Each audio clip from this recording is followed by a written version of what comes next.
Hello student, I hope आप सभी लोग अच्छे होंगे। Welcome back our YouTube channel Ashish Tiwari. My name is Muskan and आज की इस वीडियो में हम बात करेंगे हिस्ट्री ऑफ जो यूरोप हमारा सब्जेक्ट है, डिसिप्लिन का सब्जेक्ट है। इसके जो यूनिट सेकंड उसके 4th चैप्टर के बारे में बात करेंगे। हमने अपनी लास्ट वीडियो में चैप्टर नंबर 3 को डिस्कस किया था। इस वीडियो के अंदर हम चैप्टर नंबर जो 4th है उसको डिस्कस करेंगे, उसके इंपॉर्टेंट टॉपिक्स को देखेंगे। लास्ट वीडियो की किसी को कोई क्वेरीज या डाउट्स हैं तो आप कमेंट बॉक्स में पूछ सकते हैं। ठीक है, इस वीडियो से रिलेटेड कोई डाउट है, क्वेरीज है तो आप कमेंट बॉक्स से पूछ सकते हैं या इंस्टाग्राम पेज पर फॉलो करके आप पूछ सकते हैं। ओके, वीडियो को पूरी देखिएगा। अगर पूरी वीडियो देखोगे तो आपके कोई भी क्वेरीज, अगर आप वीडियो ध्यान से देखोगे, पूरी वीडियो देखोगे तो आपको सब समझ में आएगा कि कोई भी क्वेरीज नहीं रहेंगी। फिर भी आपके कोई क्वेरीज है चैप्टर से रिलेटेड तो आप कमेंट बॉक्स में पूछ सकते हैं और पूरी वीडियो देखिएगा, आपको सब समझ में आ जाएगा कि चैप्टर के अंदर एग्जैक्टली क्या बताया गया, मेन पॉइंट्स क्या है। आपको शॉर्ट में बताया गया, लेकिन आपको जो चैप्टर का जो कॉन्सेप्ट है ना उसको समझना है। फिर एग्जाम में तो आप बना के लिख सकते हो, लेकिन जब तक आपको ये नहीं पता चलेगा कि चैप्टर के अंदर हमें क्या बताया गया, आप उसका आंसर डीपली कैसे दोगे। ठीक है, तो इसलिए चैप्टर पूरी वीडियो देखिएगा, वो ध्यान से वीडियो देखिएगा, तभी आपको समझ में आएगा कि एग्जैक्टली चैप्टर के अंदर हमें क्या बताया गया है। तो चलिए आगे बढ़ते अपनी वीडियो की तरफ। अगर कोई चैनल पे फर्स्ट टाइम विजिट कर रहा है तो चैनल को आप सब्सक्राइब कर लीजिए, जिससे आने वाली अपकमिंग वीडियोज़ की जो अपडेट है वो आपको टाइम टू टाइम मिल सके। ओके, चलिए आगे बढ़ते हैं वीडियो की तरफ। हमारा जो चैप्टर 4th है, इस वीडियो के अंदर हम चैप्टर नंबर 4th को पढ़ेंगे। पूर्वी प्रश्न और बाल्कन राष्ट्रवाद, अफ्रीकी उपनिवेशवादों के लिए संघर्ष हुआ था, साम्राज्यवादी प्रतिद्वंदिता क्या थी, उद्देश्य, पूर्वी समस्या और उससे जुड़े ऐतिहासिक घटनाक्रम को इसको समझेंगे। क्रीमिया युद्ध और बाल्कन संघर्षों के प्रभाव को हम जानेंगे। उपनिवेशवाद के लिए अफ्रीका में हुए जो संघर्ष है ना उसका विषय में, तो उसको डिटेल पूर्वक हम उसको पढ़ेंगे। परिचय, तो 19वीं सदी में यूरोप की जो बड़ी शक्तियाँ हैं ना वो कमज़ोर होने लगी थी। ऑटोमन जो साम्राज्य हैं वो तुर्क साम्राज्य के क्षेत्रों को अपने प्रभाव में लाने की वो कोशिश कर रहे थे। इसी से ही जो जो समस्या है ना, ईस्टर्न जो क्वेश्चन है, इसलिए इसको कहा गया पूर्वी प्रश्न। पूर्वी समस्या की पृष्ठभूमि कह रही है, जो ऑटोमन साम्राज्य है ना वो कमज़ोर हो रहा था और उसके द्वितीय क्षेत्र जो हिस्से हैं ना उसमें बाल्कन, अरब आदि पर यूरोपीय देशों की भी नज़र थी। रूस, ब्रिटेन, फ्रांस, ऑस्ट्रिया और अन्य देशों के बीच टकराव शुरू हो गया था। ओके, क्रीमिया युद्ध में क्या होता है, ये युद्ध ना 1853 से 1856 के बीच में ये लड़ा गया था। रूस और जो ऑटोमन साम्राज्य के बीच ये शुरू हुआ था। कब से हुआ था, 1853 से 1856 के बीच में ये लड़ा गया था। लेकिन जो बाद में जो ब्रिटेन, फ्रांस और जो सर्दी ऑटोमन के इनके पक्ष में, इन सभी के पक्ष में शामिल हो गए थे।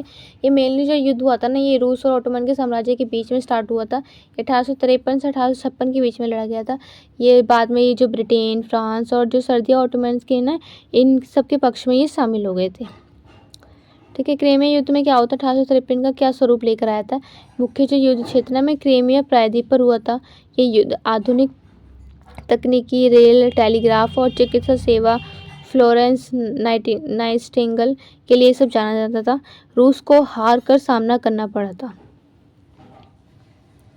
ठीक है, पूर्वी समस्या के क्या कारण थे, ऑटोमन साम्राज्य की कमजोरी थी, रूस की पैन स्लेविजन नीति जो स्लाव लोगों को ये एकजुट करता था वो उसकी, और व्यापार मार्गों पर इन्होंने नियंत्रित किया था। धर्म और नस्लीय कारण से ईसाई जनता के साथ इन्होंने दुर्व्यवहार किया था। पूर्वी समस्या के क्या परिणाम थे, तो यूरोपीय जो शक्ति है ना इसके बीच अस्थिरता आई थी। बाल्कन क्षेत्र में राष्ट्रवादी आंदोलन शुरू किए गए, तेज हो गए थे। प्रथम विश्व युद्ध की जो उसकी नींव रखी गई थी। बाल्कन राष्ट्रवाद, तो बाल्कन राष्ट्रवाद ने बाल्कन जो क्षेत्र के उसमें स्वतंत्रता की इनकी भावना जागी थी। सर्बिया, बुल्गारिया, ग्रीस आदि देशों ने आज़ादी के लिए आंदोलन भी किए गए थे। इनकी स्वतंत्रता की, इनको देखकर तभी बाल्कन क्षेत्र के उनके अंदर स्वतंत्रता की भावना भी जागी थी। और इस राष्ट्रवाद ने ऑस्ट्रिया और रूस के बीच संघर्ष को जन्म भी दिया था।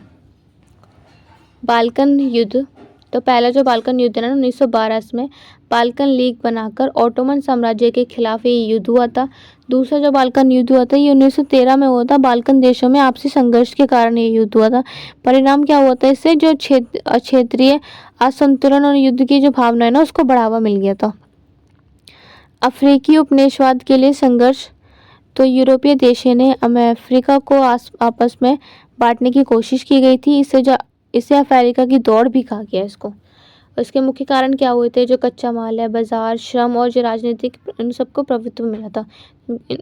ये सभी इन सब का मतलब इन सब के कारणों से हुआ था। इनको कच्चा माल, बाजार, इन सब इसके यही कारण है। अफ्रीका के उपनिवेशीकरण में प्रमुख यूरोपीय देश की क्या भूमिका थी? तो ब्रिटेन जैसे दक्षिण और पूर्वी अफ्रीका में इसका प्रभाव हुआ था। फ्रांस में क्या हुआ था?